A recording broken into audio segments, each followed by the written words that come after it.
Wat betutte het voor een koor om in coronatijd net te gerren jongen te maaien? Oer die vraag boegt Oetsen van de Veen van Kolmen-Zwerg hem. Hij studeerde voor de Sint-Theater en NHL Stenden in Ljouwert.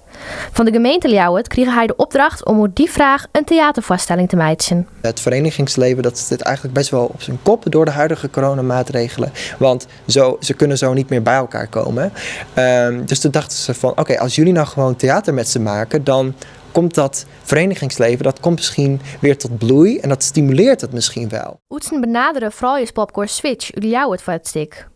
Hij slagde erin om zijn enthousiasme oer te brengen en de vrouwen gingen de uitdaging graag om.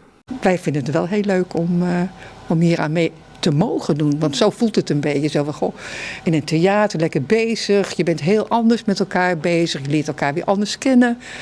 Ja, het geeft gewoon heel veel positiviteit. De vaststelling hoe de leden van Switch de coronatijd beleven.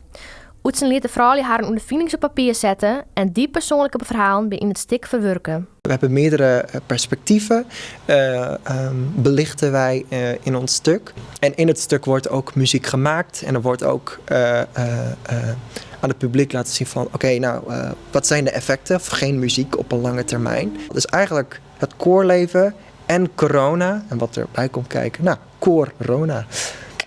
Het combineren van theater met muziek is volslijn nij voor de koorleden. Doch storen het net lang voordat ze de stem weer opwarmen hienen. Want de gerre jongen, dat hienen ze bot mist. Zalig om gewoon weer met elkaar iets... Ja, we hebben iets gecreëerd. Dat is ook zo fijn. Dat was helemaal stilgelegd door de corona. En nu mocht het weer. Het stik werd opvierd op 13 juni om 11:00 in Theater de Bres in Ljouwert.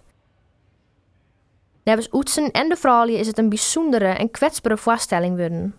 Gewoon jongeressen vinden het daarom nog best spannend om het stik op te vieren.